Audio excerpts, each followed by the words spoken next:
está bueno, vamos a revisar. De todo lo que estuvimos hablando de la glándula mamaria la vez pasada, vamos a ver, vamos a intentar saber qué, ¿cómo decir? Ya vi que algunos no salieron muy bien. Vamos a ir evaluando cada pregunta, ¿sí? Cada pregunta para que vean ustedes dónde ustedes no están pensando adecuadamente. Y es la anatomía que se deben de llevar para siempre, ¿sí? Es la anatomía que les va a servir. Vamos a ver, una mujer que estaba amamantando a su bebé dice que tiene mucho dolor a nivel del pezón. Al primero se evidencia pezón agrietado y fácilmente sangrante. Ahora la pregunta es, ¿qué nervio se refiere a la información del dolor de esa área? ¿Qué nervio dijimos que estaba a nivel del pezón, de la tetilla? El cuarto. Nivel T4, ¿verdad? La tetilla está a nivel de... Aunque la tetilla en la mujer puede ser, no necesariamente tiene que estar a nivel de T4, del espacio intercostal 4, generalmente está allí, pero la inervación está por T4.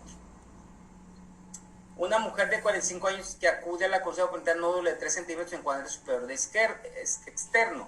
Al explorar se presenta el nódulo, retrae la piel, la deforma. Además, está fijo a planos profundos, o sea, es un tumor, ¿sí? Ya cuando ustedes le dicen un tumor está deformando la glándula mamaria y está fijada, recuerden que la mama es movible, ¿verdad? Entonces ya es muy sospechoso de malignidad. Ahora, lo que le están preguntando a ustedes, ya están ustedes sospechando malignidad. En caso de presentar metástasis, ¿a qué nivel ganglionar se encontrar las células primeramente? Primeramente, ¿qué le pusieron? En la región axilar, pectorales anteriores. Claro, ¿cuáles son los más cercanos de ese cuadrante? Anteriores. Los pectorales Superiores. Los pectorales anteriores. Anterior. O los anteriores que les llamamos también, ¿verdad? Aquí le puse pectorales para que no se hicieran bolas, pero los pectorales anteriores son los que están más cercanos a esa área. Es más, la glándula mamaria está aquí, o los pectorales anteriores están aquí, de volada se van hacia allá. Muy bien, y ahí es donde se busca. Eso es bien importante, ¿verdad? Más adelante ustedes van a aprender el ganglio centinela, pintan la glándula mamaria y van buscando células cancerosas en las cadenas en relación al orden que llevan. ¿Ok? Muy bien. Entonces, otra mujer que también tiene un nodo mamario, tiene un antecedente de cáncer de mama de la mamá fallecida, imagínense. Ella piensa que es cáncer, a la exploración presenta deformidad de la mama afectada. La estructura que está infiltrando el tumor que permite que el hallazgo clínico en esa... el tumor, ¿a qué está agarrando para que se deforme? ¿Quién le da la forma a la mama? Los suspensores, exactamente, de Cooper, que antes le llamaban. Entonces, si se deforma, si ustedes ven una deformidad, significa que los ligamentos están tomados y se están deformando. ¿Sí? Esa es la respuesta, muy bien. Una mujer de 35 años se acude por primera salida de secreción blanquecina por ambas mamas. No está lactando y nunca ha tenido hijos. También ha presentado alteraciones visuales. Se le realiza una tomografía y se le hizo una tomografía en la región de la silla turca. Fíjense bien, usted ya hemos visto esto. Sí, alteraciones visuales. ¿Por qué tiene alteraciones visuales esta mujer que tiene una tomografía en la silla turca? El quiasma óptico comprime el quiasma óptico. Claro, porque está comprimiendo el quiasma óptico que está por arriba de la hipófisis. Ahora, hormona producida por el tumor que explique la sintomatología de la paciente. Prolactina, hipófisis superior. O la prolactina, ¿verdad? La prolactina. Doctor, mande. Es que usted mencionó que la prolactina producía la leche, pero que la oxitocina se encargaba de excretarla. Estoy de acuerdo contigo.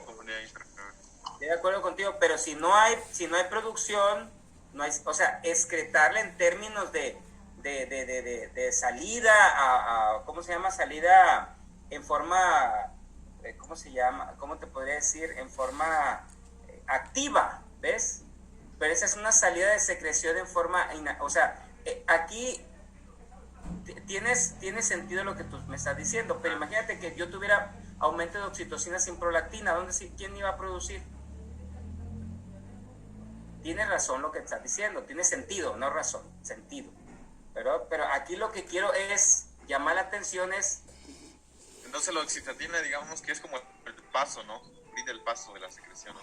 O sea, controla el paso de la... O sea, es la que nos va a ayudar que cuando se estimula va a que la leche salga más activa, ¿sí? Ok, pero en ese caso, sí, lo que yo estoy preguntando es la relación que tiene con la silla turca. En la apófisis no se forma la oxitocina, se forma la prolactina. ¿Ok? Y estamos hablando aquí de producción de leche, ¿verdad? Pero tiene sentido, sí tiene sentido. Se realiza una mastectomía a una paciente que tiene cancerofobia, así pasa, ¿eh? Hay gente que su mamá se falleció, es más, hay artistas que ahí sacan y dicen que ellas se hacen eso, se quitan las mamas para no tener problemas. Al estar realizando la mastectomía, ¿sí? Inadvertida se lesiona el nervio que acompaña la arteria torácica lateral. Eso ya lo habíamos hablado antes. ¿Qué nervio acompaña a la arteria torácica lateral? Torácico largo. El nervio torácico largo. Entonces, ¿qué músculo será afectado por esta lesión? Serrato anterior. ¿Y qué signo va a tener la paciente?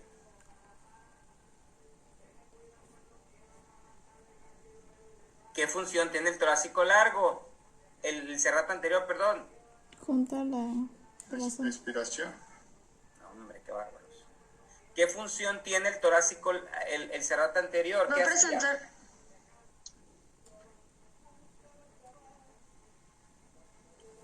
Pegaba la escápula hacia la caja torácica cuando hacía un esfuerzo de empujar algo. Estoy empujando, entonces el serrato anterior pega la escápula. Entonces, si yo tengo debilidad del serrato anterior, ¿qué voy a hacer cuando yo empuje? ¿Cómo se llama ese signo? Escápula alada, esas cosas no se deben de olvidar, ya lo hemos hablado muchas veces. Mujeres tensiones que cuidan con un chequeo de rutina. A la expresión de la glándula mama se evidencia irregularidad de la mama izquierda y la piel de naranja. Ese tenía un nombre, así se llama, piel de naranja. Es como si han visto la naranja, ¿verdad? Que se le notan mucho, como si se notaran mucho los puntos, son más pronunciados. Nosotros en la piel es muy fina, pero cuando haya un aumento, cuando hay un problema, ¿de qué hace que se vea la piel de naranja? Los ligamentos. ¿Qué creen ustedes? La obstrucción del drenaje linfático. Exactamente, es una obstrucción del drenaje, o sea, tiene un edema, está edematizada la glándula mamaria de tal manera que se ven más pronunciados los folículos pilosos, ¿verdad? Los folículos pilosos, entonces se ven, es edema. Es como cuando a ustedes se les edematiza la mano, se ven más grandes, ¿verdad? Eso es normal, eso es así. Muy bien, ese es el tema. Si ustedes aprenden en esto, ya llevan la mayoría de los conceptos de la mama tomados. Ahora vayan pensando cómo van a ser ustedes cuidadores de la vida de la glándula mamaria. Y vayan anotando porque al final me lo van a entregar. Recuerden eso, siempre recuerden. ¿Ok? Ahora nos vamos a ir a esto. ¿Sí? Vamos a hablar del diafragma. El diafragma, aunque es tanto tórax como abdomen, vamos a hablarlo de una vez porque es el músculo que va a dividir, ¿verdad? Es el músculo que va a dividir tanto al tórax como abdomen. Entonces, de una vez vamos a hablar del diafragma para que ya quede concluido. ¿Están viendo la pantalla? Sí, doctor. Ok, sí. Si se olvidan todo del diafragma, sí, ¿qué es lo que no se han de olvidar del diafragma? Cosas simplistas, dos cosas simplistas. Mayra Rodríguez. Ay, no. ¿Qué?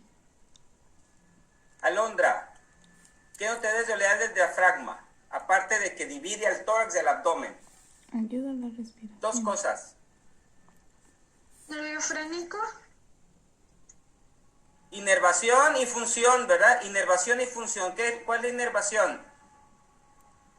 Nervio frénico. Nervio frénico. Nervio frénico. ¿De dónde se origina el nervio frénico? C3, C5. C3 a C5. ¿Cuál es la principal? C4. C4. Y la función, la que todo el mundo sabemos, Inspiración. la inspiración. es el músculo más importante realmente de la respiración, porque la expiración es pasiva, ¿no? Se regresa a la caja torácica, entonces es pasiva. Ok, muy bien. Entonces, vamos a ver algunos detalles del diafragma. Si ustedes se dan cuenta aquí, el diafragma lo estamos viendo de la parte superior, ¿verdad? Entonces, de la parte superior hacia el tórax, evidentemente es convexo, ¿verdad? Es decir, voy a poner un diafragma aquí, ¿sí? Voy a poner un diafragma, si lo estuviera viendo de lateral, entonces el diafragma es ¿qué? Convexo, ¿verdad? Convexo. Intencionadamente lo estoy poniendo así para que lo entendamos, porque el diafragma no es así, ¿verdad? Es de superior a inferior, de anterior a posterior, ¿sí? Ok, así es el diafragma. Ok, entonces de la parte superior, de la parte del tórax es convexo y evidentemente de la parte del abdomen es cóncavo.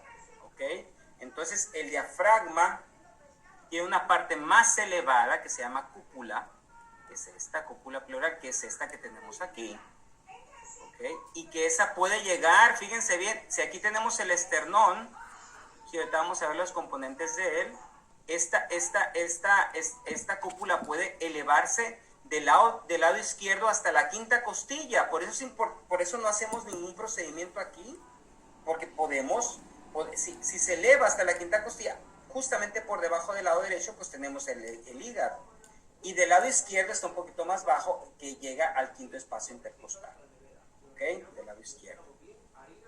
Ok, entonces fíjense bien, es de esta manera. Sí, y evidentemente es una estructura musculotendinosa, donde la parte periférica es muscular y la parte central es tendinosa. Y tiene 3 partes tendinosas, si ustedes se dan cuenta. Que parece, aquí en el libro le dicen que parece un trébol, pero sí, dos componentes, y eso se va a llamar el centro tendinoso, aunque no es completamente centro, ¿verdad? No es completamente centro, pero le llaman centro tendinoso, que podría pensarse que debe de estar, ¿cómo se llama? Insertado en un hueso. Pues no, es uno de los pocos uno de los pocos tendones que no se insertan en ningún hueso, el centro tendinoso. Aquí vamos a tener en la parte lateral, pues evidentemente vamos a tener las cavidades pleurales, y en la parte central vamos a tener el pericardio, que el pericardio sí está unido, ¿sí? El pericardio sí está unido, como ustedes pueden ver aquí, el pericardio fibroso está unido al centro tendinoso del diafragma, entonces se mueve junto con el diafragma, ¿verdad? Se eleva y sube y baja, pues. Ok, ahora, el diafragma va a tener un componente external, que es el que está aquí, ¿ok? Un componente external, y ese componente external se va a insertar, pues, en el esternón, tiene fibras que se van a insertar en el esternón, y después se van, si ustedes se dan cuenta, viene desde las últimas la sexta costilla, las últimas 6 costillas se va a insertar ahí el diafragma. Sí, de las últimas 6 costillas, tanto los cartílagos como la parte interna de las costillas. Entonces se va interdigitando, como que se va uniendo de la parte anterior y se va hacia la parte posterior, uniéndose a los cartílagos y a las partes internas de las costillas. Por eso que va hacia abajo, ¿sí? Hacia abajo, hacia abajo, hacia abajo, hacia abajo. ¿Ok? Esa va a ser la parte costal. ¿Sí? El componente costal del diafragma. ¿Okay? El componente costal que se va a unir, dijimos, a las 7 últimas costillas. 6, 7 últimas costillas. ¿Ok? Va a estar insertado en la parte interna de los tanto cartílagos como las costillas. ¿Ok? Esa es la parte costal. ¿Así vamos bien? ¿Sí? Sí, doctor. Ok. Entonces seguimos, voy a poner ahora, porque y entonces vamos a tener una parte vertebral que la voy a poner ahorita voy a poner la diapositiva, pero vean ustedes cómo la cúpula cómo el diafragma se va yendo hacia atrás, y entonces esto va a crear un espacio, si ustedes se dan cuenta aquí, y esos espacios van a ser las cavidades pleurales que ahorita vamos a ver nosotros, y vamos a darle más énfasis, ¿ok? pero vamos a terminar con el diafragma en la parte posterior. ¿Okay? La parte vertebral. ¿Okay? Aquí está. Entonces, tenemos otra vez la parte external, las últimas 6 costillas, aquí están, vean ustedes, donde se va en la parte interna, ¿sí? En la parte interna, y entonces también se va a insertar, ¿sí? Tanto en las vértebras, ¿sí? En las vértebras, tanto L1, L2, L3, como en las apófisis transversas de L1 y en la apófisis transversa de T12. Y vamos a ver cómo lo hacen. Y vean ustedes cómo van a formar estos arcos, ¿sí? Vean ustedes, viene de aquí y de la 12ª costilla a la apófisis transversa de L1, vean ustedes, aquí está, ¿sí lo ven? Otros libros dicen de T12, pero vamos a ponerle de L1 porque así viene en este esquema. Entonces, de la 12ª costilla a L1 van a estar unidos. Y este arco tendinoso se va a llamar ligamento arqueado lateral, que por ahí va a pasar el músculo cuadrado lumbar. Cuando veamos abdomen, vamos a ponerle un poco más de énfasis a este músculo. Y después de la apófisis transversa de L1 a la vértebras, L1, L2, vean ustedes el cuerpo vertebral, van a formar otro arco que es el ligamento arqueado medial, otro engrosamiento tendinoso, ¿ok? Y que por ahí va a pasar, ¿quién? El músculo psoas, aquí está. Entonces, prácticamente esto está cerrado, si ustedes se dan cuenta. Y entonces, de los dos pilares, el pilar derecho y el pilar izquierdo, que están aquí, el pilar derecho, evidentemente, el pilar izquierdo, el pilar derecho es más carnoso que el pilar izquierdo. Entonces, van a unirse los dos en la parte, justamente en la línea media, y va a formar otro arco que se llama el ligamento arqueado medio. Y que por ese ligamento, en ese arco, en ese orificio, es el orificio para la aorta. Viene la aorta torácica y entonces cuando pasa por ese orificio se va a llamar aorta abdominal. ¿Ok? Termina. Ahorita les voy a... Y entonces vean ustedes que el diafragma está prácticamente cerrado. Ustedes se dan cuenta. Aquí estaba abierto, pero realmente está cerrado. Estos arcos, estos espacios están cerrados. En cambio, tiene las arterias supradiafragmáticas de la aorta abdominal. Arterias supradiafragmáticas, bueno, se llama diafragmática superior, rama de la aorta torácica, y diafragmática inferior, esta rama de la aorta abdominal. Aquí está diafragmática inferior. Y hay otras que se llaman musculofrénicas y pericardiofrénicas, que vienen de la torácica interna. ¿Ok?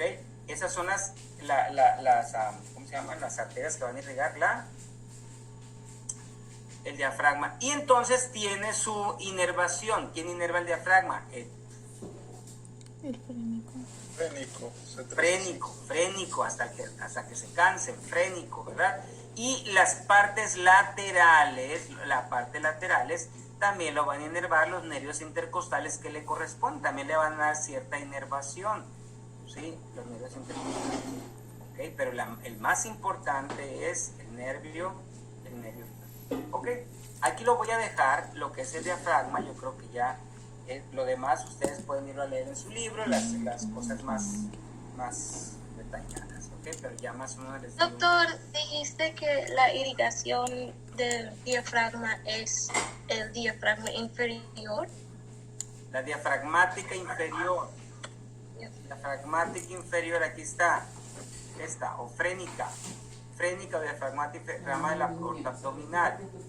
Y la diafragmática o frena superior, aquí no está puesta, que es rama de la aorta torácica. Y las arterias pericardiofrénicas y musculofrénicas que vienen aquí, viene el paquete junto con el nervio frénico. ¿Okay? Bueno, hablando ya dejando eso por la paz, entonces ahora sí, vamos a hacer la división de la caja torácica. La caja torácica se divide en el mediastino, que es el medio, es esto prácticamente, el medio, todo el medio y las cavidades pleurales que van a contener a los pulmones, evidentemente. Entonces, voy a poner voy a buscar una caja torácica.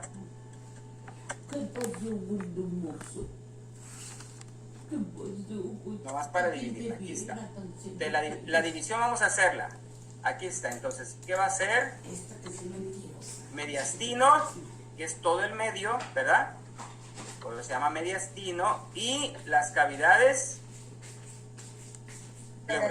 pleurales. Ahora, este mediastino, de una vez lo voy a dividir en mediastino, en lo que es mediastino. Vamos a hacer una división anatómica, ¿sí? Para saber, porque así es como lo vamos a aprender. Pero le tengo que poner una visión lateral. Entonces, como no tengo visiones laterales,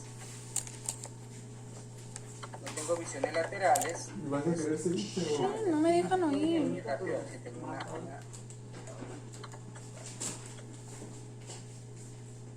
no tengo visiones laterales, es más difícil tener visiones laterales. Voy a hacer aquí una imagen, ¿ok?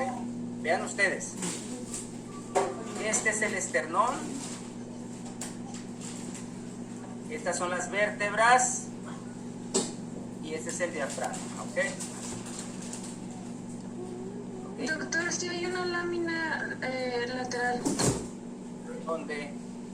Bueno, yo lo estoy viendo aquí en mi libro. A ver, enséñamela, a ver cuál es. No, pero esa está muy fea. Bueno, sí, puede ser que sí me sirva, sí, voy a irme para allá. Es que quería hacerla. No, que está más... ¿Qué pasó? Necesito. Aquí está, ok, esta puede ser, está bien, me parece bien esta, gracias. Vean, para que sea más representativa, vean ustedes aquí, esta está muy bien, qué bueno que me dijiste.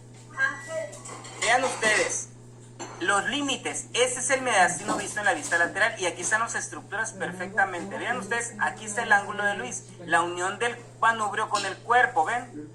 Entonces vamos a hacer una línea imaginaria entre el manubrio del cuerpo, digo, entre el ángulo de Luis, que justamente es la segunda costilla que lo hemos visto, y el borde inferior de la cuarta vértebra. Entonces, todo lo que esté por arriba va a ser mediastino superior y lo que esté por abajo va a ser mediastino inferior. ¿Ok? Y entonces, vamos a hacer dos líneas para dividir el mediastino inferior.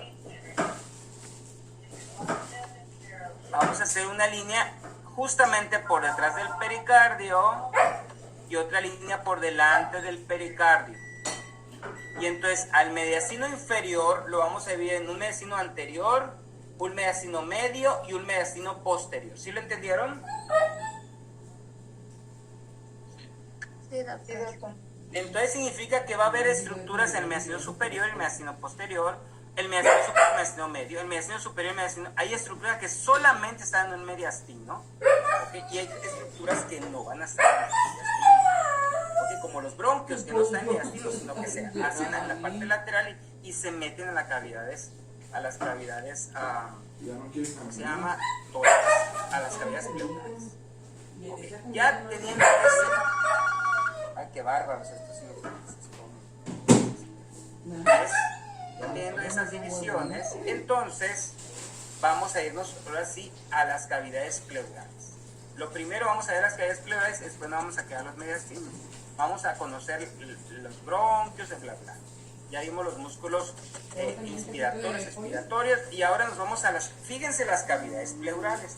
Las pleuras, bueno, para empezar dijimos que teníamos un revestimiento interno, justamente en la parte interna de la caja torácica. ¿Cómo se llamaba? Las pleuras parietales divisionales. No, antes. ¿Cómo El revestimiento. fascia endotorácica. Exactamente. el forro se va a llamar fascia endotorácica, que en el abdomen se va a llamar fascia transversal y en la pelvis se llama fascia endopélvica. O sea, es el mismo, es como un forro desde el cuello hasta la pelvis, es un forro, ¿ok? Y entonces, ahora sí, ya tenemos ese forro y entonces tenemos nuestras cavidades, o sea, nuestras cavidades pulmonares, pleurales, pero nuestras cavidades pleurales, vean ustedes que cada cavidad pleural, ¿sí? ¿Okay? Vamos a tener dos pleuras. La pleura que va a estar unida a la fascia endotorácica y se va a llamar pleura parietal, y la pleura que va a estar unida al pulmón, que se va a llamar pleura visceral, íntimamente unida a la víscera. Por eso se llama pleura visceral, porque va a estar íntimamente unida a la víscera y va a cubrir todo el pulmón, va a cubrir las fisuras que vamos a ver, todo lo va a cubrir, ¿ok? Y vean ustedes que el pulmón no está hasta abajo, vean ustedes, pero la pleura sí está hasta abajo. Entonces tenemos una pleura mediastínica, una que va a relacionarse con el mediastino, si lo ven ustedes aquí. Tenemos una pleura diafragmática que va a estar unida al diafragma. Tenemos una pleura costal, ¿sí lo ven? Todo esto, entonces, pleura mediastínica, ¿sí? Pleura costal, pleura diafragmática relacionada con el diafragma, y entonces tenemos una cúpula pleural. Algo importante también es que ya lo hemos hablado en cuello, dijimos que el pulmón, ¿cuánto sube? ¿Cuánto eleva hacia el cuello? El pulmón no más en el tórax, ¿cuánto eleva? 2 a 3 centímetros. Unos 2 o 3 centímetros, ¿verdad? Aquí está, de la primera costilla, y entonces también hasta llega la pleura. Entonces tenemos nuestra pleura parietal, que va a proteger por fuera, y la pleura visceral, que va a estar unida por dentro. Siempre, fíjense que en el libro lo van a ver, pero imagínense que la pleura es un globo inflado, ¿sí? Y ustedes le meten la mano, ¿sí? Ustedes lo tratan, es un globo inflado. Yo no tengo un globo aquí, ¿verdad? Pero voy a hacer que esta bolsa sea el globo. Entonces, meto la mano y entonces, ¿qué pasa? ¿Cómo que? Y mi mano es el pulmón. Se destiende. Entonces, ¿qué va a pasar? ¿Cuántas capas quedaron entre el pulmón? ¿Cuántas capas tuvo entonces? ¿Cuántas capas son? 2. 2. Aquí lo voy a hacer, yo creo que es más fácil dibujar. Vean ustedes, aquí lo voy a dibujar. Vamos a suponer, este es el pulmón. Este es el pulmón, ¿verdad? Este es el pulmón. Entonces, mi pleura, voy a poner la pleura, ¿sí? Voy a unir le debería poner en colores para que sea más bonito. Voy a poner mi pleura en rojo. Esta pleura va a ser mi pleura, las que está unida al pulmón. Visceral, ¿verdad? Visceral, toda mi pleura visceral, ¿verdad? Entonces da vuelta, y entonces va a cambiar en ¿qué? La pleura parietal. Exactamente. A pleura, donde va a ser, aquí va a estar el mediastino, ¿eh? Aquí va a estar el mediastino, después va a pasar por el diafragma, y entonces va a cubrir todas las costillas, ¿verdad? Y entonces va a dar vuelta y va a terminar, ¿se dan cuenta? No quiero pollo. Y entonces aquí queda un pequeño espacio. ¿Cómo se va a llamar ese espacio? Aquí está, vean. Espacio pleural, donde está el espacio pleural entre la pleura parietal y la pleura visceral. La mayoría de las vísceras tienen esa característica. ¿Para qué? Para que se puedan deslizar. Imagínense que no se puedan deslizar, sería un problema, ¿verdad? El pulmón puede bajar hasta la 9ª, 12ª. Y vean ustedes aquí, es bien interesante esto, porque cuando uno lo logra entender, vean ustedes el pulmón, vean ustedes que el pulmón llega sin estar insuflado, o sea, sin estar en la inspiración, llega hasta donde más o menos, hasta el 10º espacio intercostal, pero cuando se insufla puede llegar hasta abajo, hasta la 12ª costilla, ¿se dan cuenta? porque llena ese espacio, pero cuando está en expiración, la persona tiene este espacio, y ese espacio se va a llamar espacio pleural. Toda la cavidad tiene, todo tiene espacio pleural. Entonces, aquí está la pleura parietal y la pleura visceral junto con el pulmón, pero acá están las dos pleuras parietales juntas, ¿se dan cuenta? Las dos pleuras parietales se pueden unir. Igualmente en este espacio abajo, las dos pleuras parietales se pueden juntar aquí. ¿Sí entendieron eso? Y ese es el espacio pleural, ¿ok? Ese es el espacio donde se puede llenar de líquido, de sangre, de lo que ustedes quieran, de pus, depende de la enfermedad. Y esos son los espacios que se empiezan a borrar, ¿sí? Que ya no se empiezan a ver cuando uno quiere, cuando están llenos de líquido, ¿verdad? ¿Ok?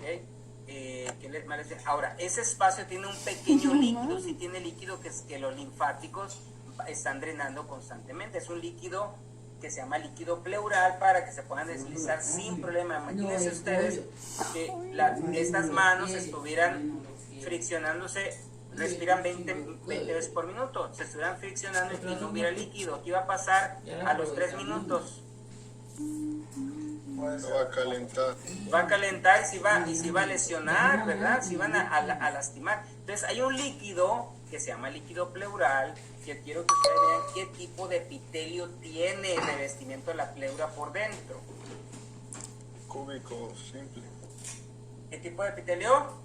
Cúbico simple. Cúbico simple. Cúbico simple. Muy bien, Daniel López.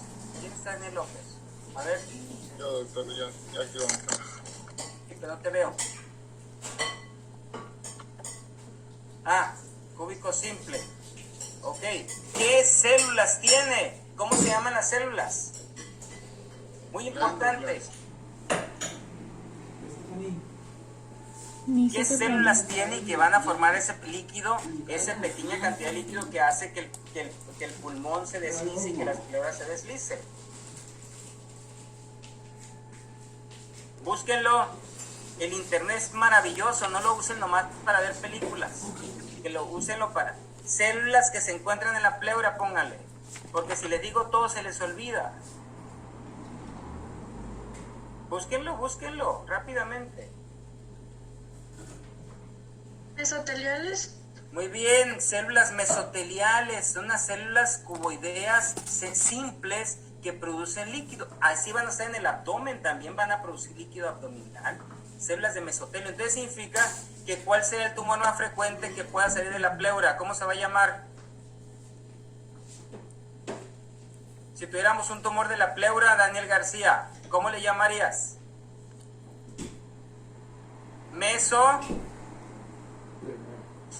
A ver, dime un tumor, ¿cómo se llaman los tumores? Cualquiera, dime cualquier. ¿Mesotelial no sería? Mesotelioma, ¿no? Es un tumor, mesotelioma, teratoma, ¿sí? Acantoma. ¿Se dan cuenta? Entonces, la célula, la pleura también puede producir tumores, ¿verdad? Pero vamos a ver lo normal. Entonces significa que aquí también, en esa cavidad pleural se puede llenar de líquido y entonces puede producir alteraciones en el que el pulmón ya no se infle bien, ¿verdad? Y entonces podemos producir alteraciones en el intercambio gaseoso. ¿Ok? Entonces fíjense que por eso es que nosotros no podemos hacer imagínense si yo me pongo a hacer un procedimiento, aquí voy a poner las líneas, aquí va a ser la línea axilar anterior, ¿verdad? Línea axilar anterior, línea axilar media, línea axilar posterior. Entonces, si yo hago un procedimiento aquí, ¿qué va a pasar? Puede lesionar el pulmón. El hígado también. Otra cosa, ¿qué hay allí abajo? El hígado. Por eso es que nosotros nunca hacemos procedimientos aquí. Entonces nos vamos yendo más atrás. ¿Por qué? Porque no hay estructuras. Recuerden que por eso quise hablar de diafragma, porque el diafragma se va yendo hacia ¿qué? Hacia abajo. Entonces, si yo hago entre más lejano pico, entre más atrás funciono, pues menos problemas voy a tener. ¿Sí entienden eso? ¿Sí logran captar la situación? Por eso es que entre más atrás puedan ustedes, y claro, si quieren sacar líquido, pues entre más abajo lo hagan, mejor, y más atrás, porque imagínense cómo está la pleura aquí, bien padre, está atrás. Vean ustedes aquí. Entonces vean ustedes toda la pleura que pueden trabajar aquí. ¿Se dan cuenta? Ok, sin lesionar. Bueno, la inervación de la pleura parietal va a ser inervada por los nervios intercostales. Significa que duele. Vean, si yo la pico, duele. En cambio, la pleura visceral es una inervación visceral. Es por los sistemas simpático y sistema parasimpático. Tanto dolor como cualquier otra secreciones, etcétera, va a ser por el sistema autónomo. ¿Ok? Muy bien. Eso es de la pleura. Sí, más o menos. Ahora me faltó algo muy importante. La pleura hace un engrosamiento acá arriba, junto con la fascia endotorácica. Entonces va a producir una aponeurosis. ¿Alguien se acuerda de esa aponeurosis? ¿Alguien se acuerda? Que va a cubrir el vértice. ¿Se acuerdan que había, y aún así, con cualquier punción podemos perforar, pero Dios lo hizo así, una protección a ese pulmón vulnerable que está en el cuello. Entonces se va a llamar, antes le llamaban la aponeurosis de Gibson, pero ahora le vamos a decir la aponeurosis suprapleural, que es un engrosamiento de la pleura parietal con la fascia endotorácica. ¿Okay? No olvidarse de eso también, porque hay un engrosamiento allí que está cubriendo al vértice del pulmón. ¿Ok? Muy bien. Entonces, dicho sea de eso, entonces ya nos pasamos a otra. El papelito lo vamos a hacer al final, porque no quiero seguir la secuencia de esto, ¿ok? Para terminar con el concepto, porque si no nos quedamos un poco atrasados. Más bien, nos quedamos, inconclusos y se nos va el rollo. Entonces aquí otra vez, fíjense, la pleura parietal es bien gruesecita, bien. Entonces es más gruesa que la pleura visceral. ¿Sí me explico? Y ese es el espacio que les digo, el espacio pleural, que está con líquido. Y si ustedes se dan cuenta, pues la pleura parietal costal, la mediastínica, la diafragmática. ¿Okay? Esta pleura sí se puede separar de las estructuras cuando se hacen disecciones, pero la pleura visceral nunca la podemos separar del pulmón. ¿Sí? Es muy difícil separar del pulmón la pleura visceral. Ok. Ahora seguimos. Vamos a seguir.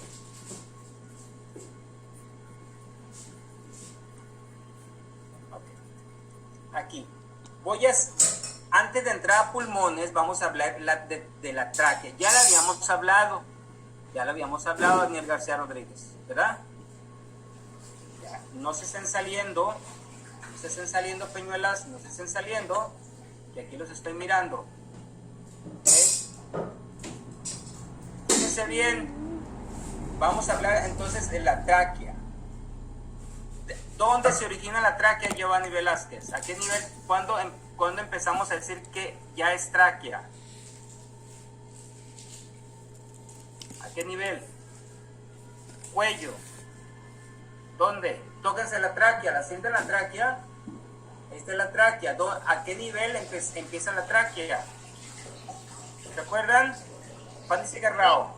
Es de 6 a T4. Bien. Inicia justamente cuando se termina la laringe, ¿verdad? Cuando se termina la laringe, aquí está la laringe, que justamente se termina con el cartílago cricoide, más o menos en el borde inferior del C6, y entonces va a tener un pequeño trayecto en cuello y la mayoría del trayecto en el mediastino superior, que va a terminar justamente cuando se termina el mediastino superior. Entonces dijimos que termina el mediastino superior a nivel de ¿qué? T4. T4, ¿ok? Muy bien, vamos a hablar de la tráquea porque quiero entrar a bronquios, los pulmones y así nos vamos a ir, ¿ok? Entonces vean ustedes, de C6, borde inferior de C6 a nivel de T4.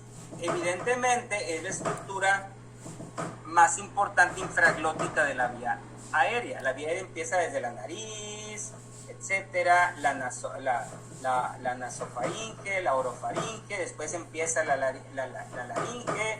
Todo eso ya lo habíamos hablado, todo el sistema de laringe. Y entonces al terminar, entonces empieza lo que es la tráquea, ¿sí? Habíamos hablado de la tráquea, más o menos ¿cuánto mide? ¿Cuánto creen que mide en un adulto?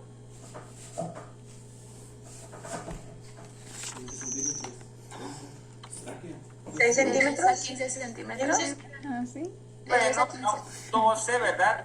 En personas muy altas, pues hasta 15 centímetros. Vamos a poner un término medio, 12, ¿verdad? O 12 a 15, no pasa nada, nunca hay que ser absoluto. 12 a 15 centímetros, ¿cuánto es su diámetro? Pues depende del gañote de cada quien, ¿verdad? Depende del gañote de cada quien. ¿Cuánto dijiste? 2.5. Bueno, 2 a 2.5 centímetros, depende de lo grande también. El hombre tiene tráqueas más grandes, evidentemente, que la tráquea. Esas son las medidas de la tráquea. Ahora, lo importante de esto es que, bueno, termina a nivel de T4, dijimos, y justamente a nivel de T4, tanto de la bifurcación como un receptor de la tos. Toda la vía aérea tiene receptores de tos, todas. Toda la vía algo nos pega en la laringe y empezamos, si se va por ahí, empezamos a toser. Todo tiene receptores de tos. Todos los bronquios principales, pero una de las más importantes es el receptor que está a nivel de la bifurcación de la tráquea en bronquios principales, y ese receptor se llama carina, no hay que olvidarse, es un receptor que se tiene ahí. ¿Okay? Ahí es donde se divide la tráquea, carina, pero sin K, ¿verdad? Con C.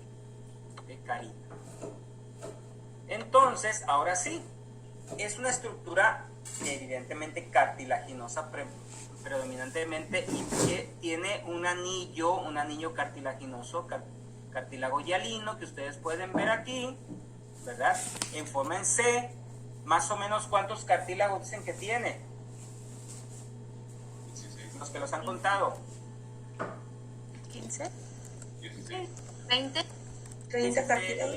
16 a 20, está bien, no importa, está bien. Más o menos 16 a 20 cartílagos hialinos unidos en la parte posterior por músculo liso, es muy importante.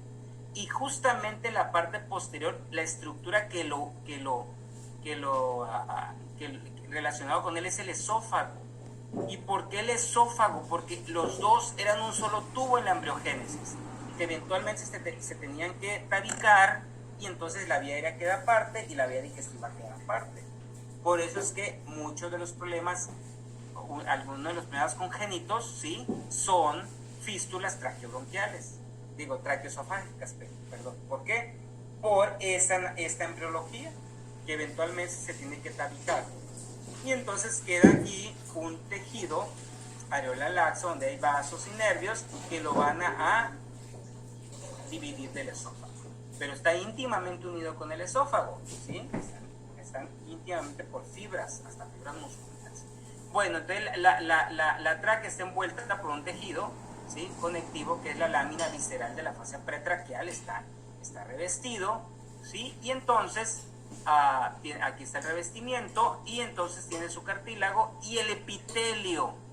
Sí, es bien importante esto, lo voy a hacer un poquito más grande, porque eso sí quiero que lo chequen y que lo vean bien. Eso no se les va a olvidar, porque se lo voy a preguntar en el examen.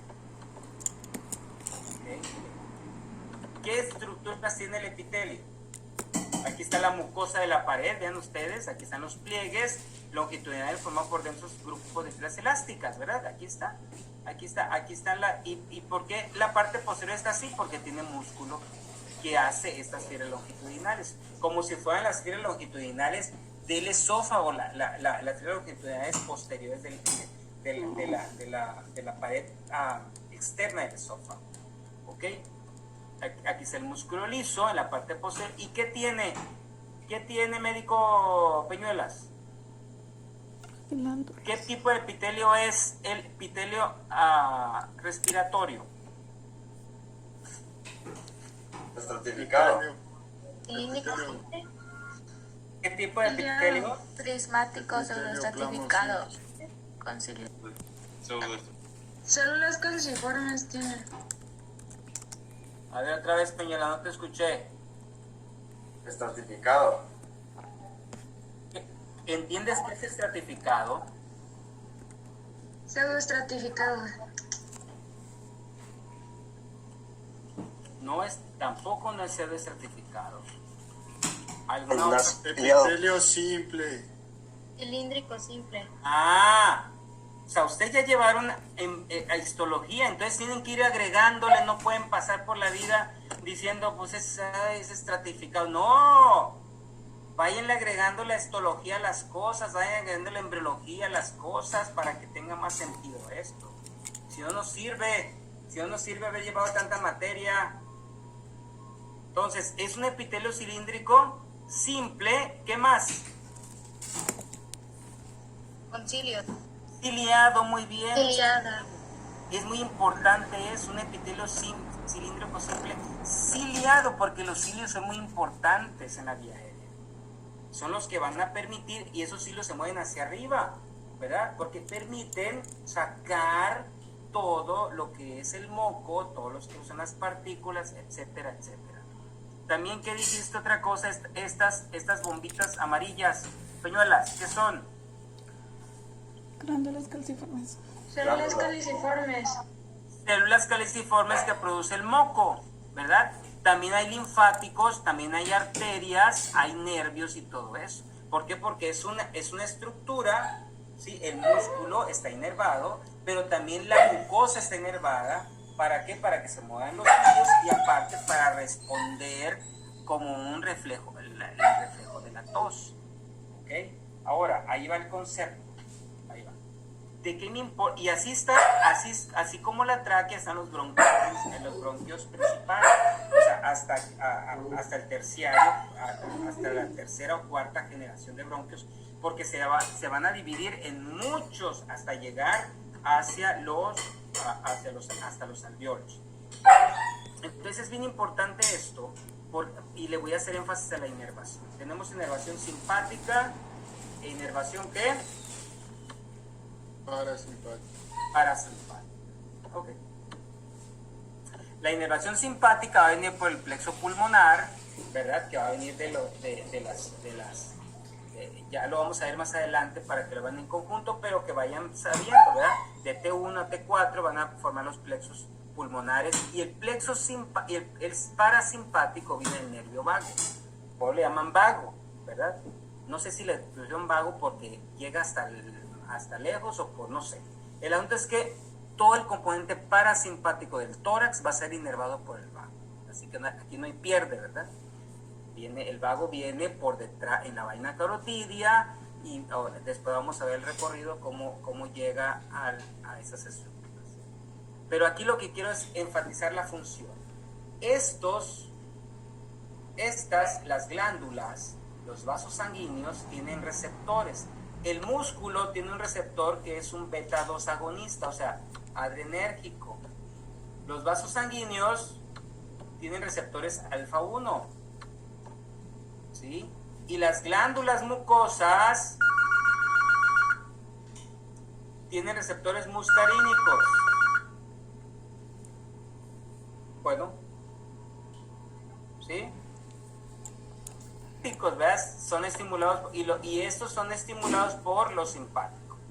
Ahora, el sistema simpático, ¿qué va a hacer en el árbol bronquial? Si yo estimulo el beta 2, ¿qué va a hacer? Va a ser la broncoconstricción. Si yo beta 2, ¿qué va a hacer? Va a activar el músculo y va a generar broncoconstricción. Al revés. Broncodilatación. Es broncodilatación. Broncodilatación. En cambio, el alfa 1 al ser estimulado va a hacer ¿qué? Vasoconstricción.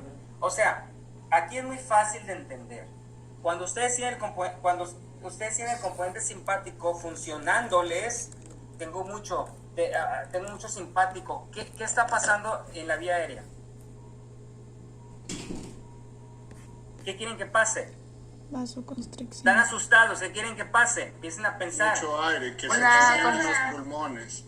Quiero que entre más aire, Josué, ¿verdad? Quiero que entre mucho aire. Entonces quiero que la tráquea se abra, ¿verdad? Se abra grandota. Entonces, ¿qué tengo que hacer? Broncodilatar, que el músculo se dilate, que la mucosa no esté edematizada. Entonces hago vasoconstricción y que haga las glándulas. Disminuyó la secreción, ¿verdad? Eso es lo que hace el sistema simpático. En cambio, el componente parasimpático, ¿qué va a hacer? Vasoconstricción.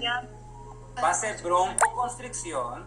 Estamos tranquilos, pues se hace pequeña la tráquea, no necesitamos tanto oxígeno, ¿sí? Hay vasodilatación y hay aumento de la Y aumento de secreción. Eso es lo que va a hacer. Entonces, cuando yo tengo un problema de asma, el asma es una enfermedad muy frecuente, muy prevalente, más con los procesos alérgicos y todo. ¿Qué pasa con el paciente asmático?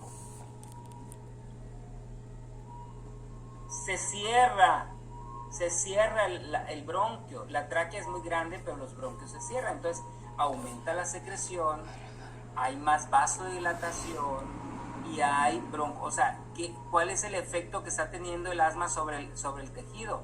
Un efecto para parasimpático y un efecto, ¿cómo se llama?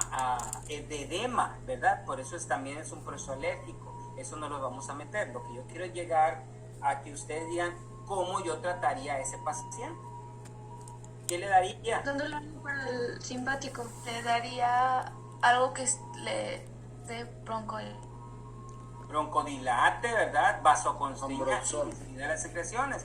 Por eso nosotros le damos unos semejantes a los simpáticos. Por eso el salbutamol es un beta agonista, así se llama, beta agonista, o sea, es un semejante al simpático. ¿Para qué? Para que me abra. Y también hay otros medicamentos, pero más o menos para que ustedes tengan esa idea. ¿Ok? Quiero que vayan pensando así porque eso se los voy a preguntar en el examen. ¿Ok? Para que vayan entendiendo por qué es importante la anatomía y la histología médico Peñuelas y todo lo demás. ¿Ok? Ahora sí, llegamos a T4 y se bifurcan. O sea, se abren, se dividen en dos a nivel de T4 en un bronquio principal derecho y un bronquio principal izquierdo. Díganme las diferencias de cada uno de los bronquios. Bronquio derecho, ¿qué le miran de diferente a este? ¿Más pequeña? Es más corto, sí. Mamá, no le he dicho. Es más ancho. ¿Qué más? Está más superior y está más inclinado. Está más inclinado. Es más vertical. La forma, una está más curva. Muy bien, entonces es más ancho, más corto y más que 20 pesos. más vertical. Más vertical, vean ustedes, si yo pongo la misma línea, ¿se dan cuenta? ¿Cuál es más vertical? Y claro, el bronquio derecho, ¿sí? Se divide en dos, ¿verdad? En tres, ¿sí? En un bronquio secundario superior, un medio y un inferior. En cambio, el bronquio izquierdo se va a dividir en dos, un superior y un inferior. Y también es importante saber que el bronquio principal izquierdo va a tener varias relaciones. Ahorita se las voy a decir. Justamente le está pasando por arriba, ¿sí? Justamente le está pasando ¿El arco aórtico? el callado de la aorta, exactamente por arriba. Si yo lo puedo aquí, le está pasando por arriba el callado de la aorta. La aorta se va hacia atrás y después le va a pasar por detrás también. Y la estructura que le está pasando por detrás al bronquio izquierdo va a ser el esófago. Esófago. El esófago, muy bien, por acá. Ay, cosines. El bronquio derecho casi no hay muchas relaciones de anatómicas. Solamente saber, de una vez podemos decir que los nervios los nervios frénicos pasan por delante de cada bronquio y los nervios vagos pasan por detrás de cada bronquio. Okay, de una vez lo voy a decir, aunque lo vamos a repetir otras veces, pero para que lo vayan ustedes poniendo ahí de una vez en sus cosas, ¿ok? Muy bien. Eso quería decirles del bronquio. Y entonces empiezan a segmentarse. Si ustedes se dan cuenta, el bronquio principal derecho todavía sigue teniendo la forma de la tráquea. ¿Sí lo ven? Pero ya después de los bronquios segmentarios ya empiezan a cambiar y ya el cartílago ya lo tienen tipo como parches, ¿verdad? Como parches. Ya casi no tienen músculo. Sí, siguen teniendo un poco de músculo, pero ya no está como acá, porque ya no son en C, sino ya son en parches tubulares. ¿Ok? Y se siguen dividiendo, como ustedes pueden ver aquí, ¿verdad? Vamos a dividir, vamos a ver los divididos, más. ¿Qué andas comiendo? ¿Qué te comiste? ¿Ves? Vean ustedes cómo se siguen dividiendo. ¿Por qué? Porque todo es segmentario en el pulmón. ¿Sí? O sea, el pulmón se segmenta en pulmón derecho, pulmón izquierdo, segmento superior, secundarios de superior, medio inferior, y eso se siguen segmentando en base a los segmentos pulmonares. Y entonces, vean aquí, si ustedes se dan cuenta, se sigue segmentando el bronquio sigue segmentando, ya es un bronquio en parches, los cartílagos, ¿sí? Y entonces evitan el que se colapse, siguen segmentándose, hasta que llega un momento que llegas a los alvéolos, a los bronquioles, más o menos dicen unos que alrededor del segmento 15, todo eso es conducción, todo eso está conduciendo a, ¿cómo se llama? Conduciendo aire solamente. Entonces, después de que llegan a los bronquiolos, empieza a tener alvéolos, que ya son los bronquiolos respiratorios, ¿sí? Primero son pura conducción y después empiezan los alvéolos respiratorios. Vean ustedes aquí ven ustedes el músculo, hay músculo en eso también, hay músculo, y de repente, sí, ya ustedes ya se dan cuenta, ya prácticamente ya son puros alvéolos y ya no hay músculo. ¿Sí? Si ustedes se dan cuenta, se pierde el músculo más o menos al 17, 18, y ya empieza a haber más alvéolos, porque aquí es donde se va a hacer el intercambio gaseoso. ¿Ok? Así es como se divide. ¿Ok? Muy bien. Más adelante vamos a ver esto. Solamente vamos a terminar lo de los pulmones. ¿Ok? Esa es la división de los bronquios, ¿verdad? Y entonces nos vamos a ver a los pulmones. ¿Sí? Y entonces tenemos a los dos grandes pulmones. Pulmón derecho, pulmón izquierdo. Realmente las diferencias de cada uno de ellos. ¿Los lóbulos en los que se dividen? El izquierdo es más chiquito y más ¿El izquierdo tiene 2? Bien. Tiene 3 lóbulos el derecho y tiene 2 lóbulos el izquierdo. Muy bien. ¿Alguna otra? ¿Cuál es más alto? O sea, ¿cuál es más largo? El derecho. Así, ¿cuál es más largo? El derecho es más largo. ¿Seguros? El izquierdo. El izquierdo. ¿Cuál es más ancho? El derecho. El derecho, claro, pero aquí tenemos el corazón, ¿verdad? Muy bien, ¿cuál es más? Y evidentemente, ¿cuál es más grande y pesado de los dos? El derecho. El derecho. El derecho, muy bien, el derecho es más grande y pesado de los dos, donde el lóbulo inferior es el más grande de todos siempre. Ok, el lóbulo inferior es más pesado. Mira cómo ya lo me vimos. Ahora, tienes, cabrón. cada lóbulo, Cabo. cada pulmón va a tener, mira la otra. ¡Ey, déjame! Ahí está.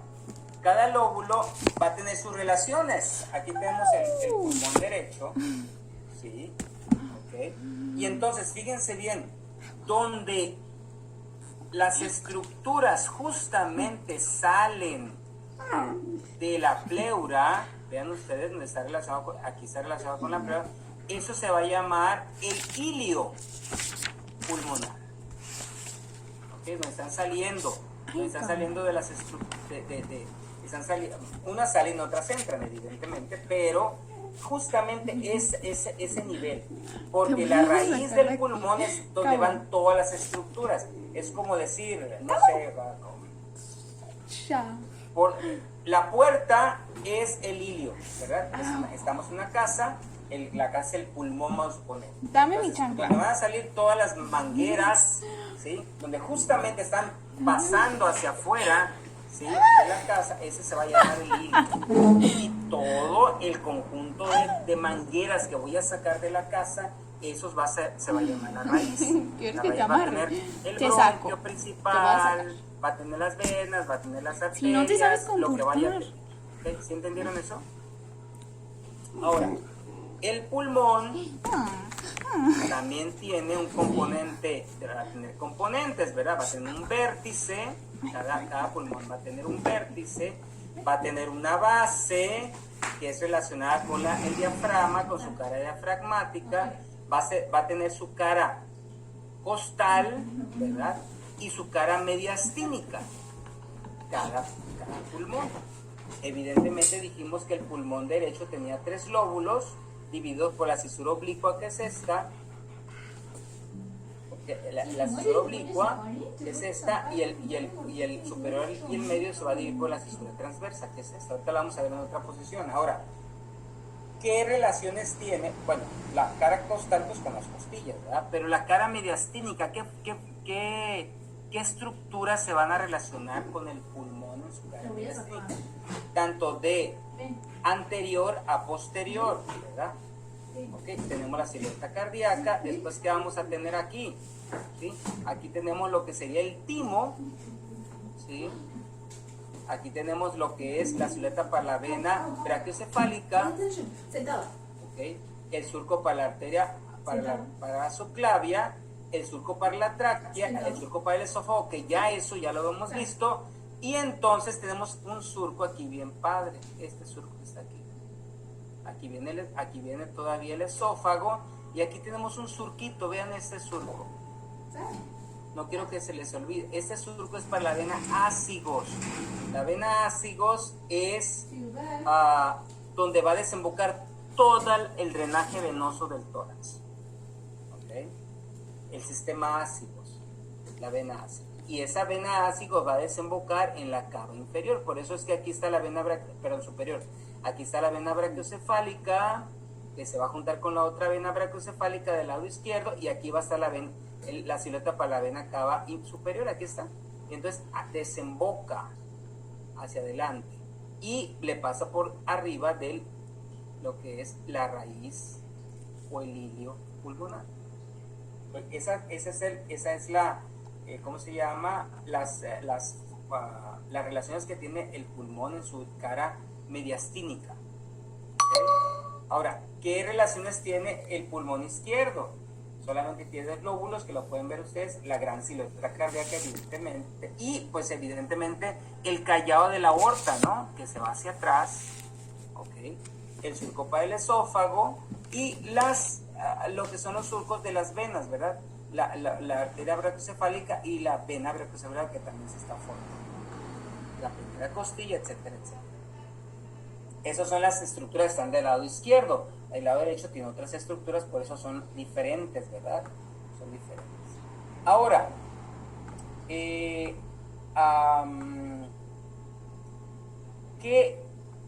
tiene el ilio? Más bien, ¿qué tiene la raíz? ¿Qué tiene la raíz del pulmón? Vean ustedes, este es el ilio, o sea, la puerta, ¿verdad? El marco de la puerta para salir. Y esta es la raíz, o sea, es donde tiene toda la célula. Vean ustedes qué estructuras tiene. ¿Qué estructuras tiene? Vamos a relacionar las estructuras en razón del bronquio. ¿Ok? Tiene una arteria pulmonar. Recuerden que solamente hay 2 arterias. Aquí está, vean ustedes, va a estar en la parte superior del bronquio, la arteria pulmonar, vayanle poniendo allí. Tiene dos venas pulmonares que van a estar superior e inferior. Dos venas pulmonares que van a estar superior e inferior.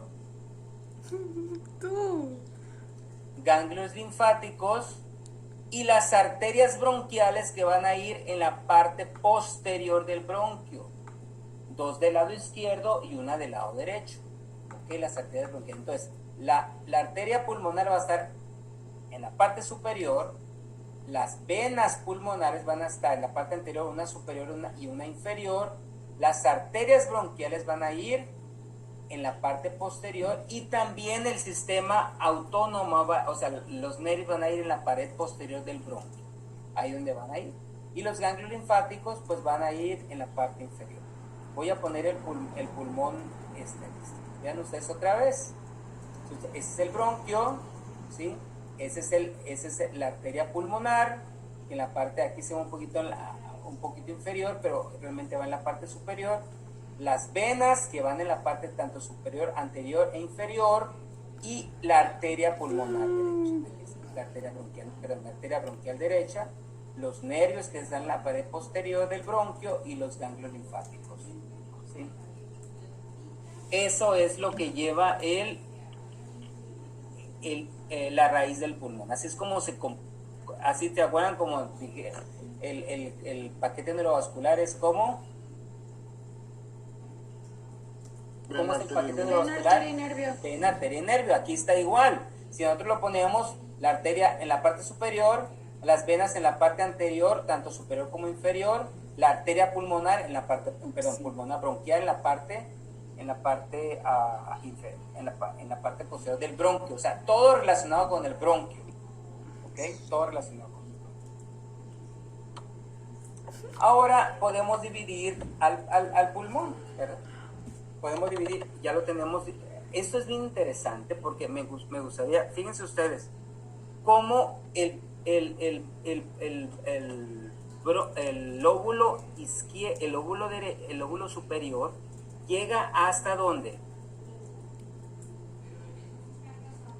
Hasta la tercera costilla. Significa que si yo tengo, ¿cómo? Ay,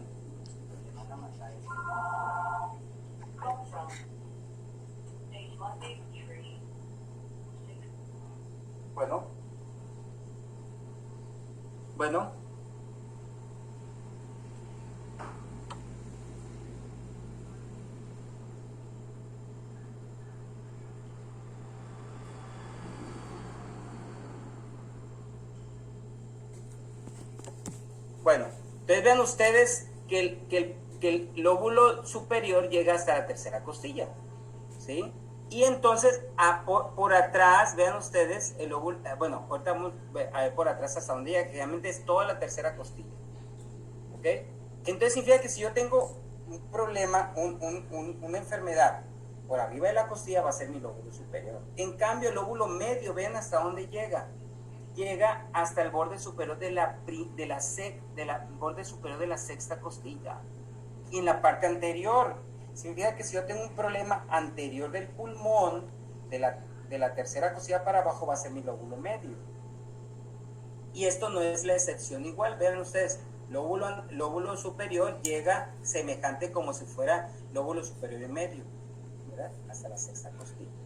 Ahora, todo el lóbulo inferior, que es el más grande de los dos, llega a la parte. Vean, vamos a ver ahora sí, vean ustedes, el lóbulo superior dijimos que llegaba hasta la tercera costilla, aquí está, ¿verdad?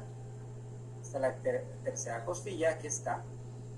El lóbulo medio ya no lo vemos en la parte posterior, y toda la parte posterior es prácticamente el lóbulo inferior, toda la parte posterior. Entonces, si yo tengo una patología, una enfermedad pulmonar en la parte, y yo lo escucho en la parte posterior, por debajo de la cuarta costilla, prácticamente es lóbulo inferior. No, ¿para qué me muerdes? Es lo que está intentando decir esta diapositiva otra vez, ¿verdad? Ahí está.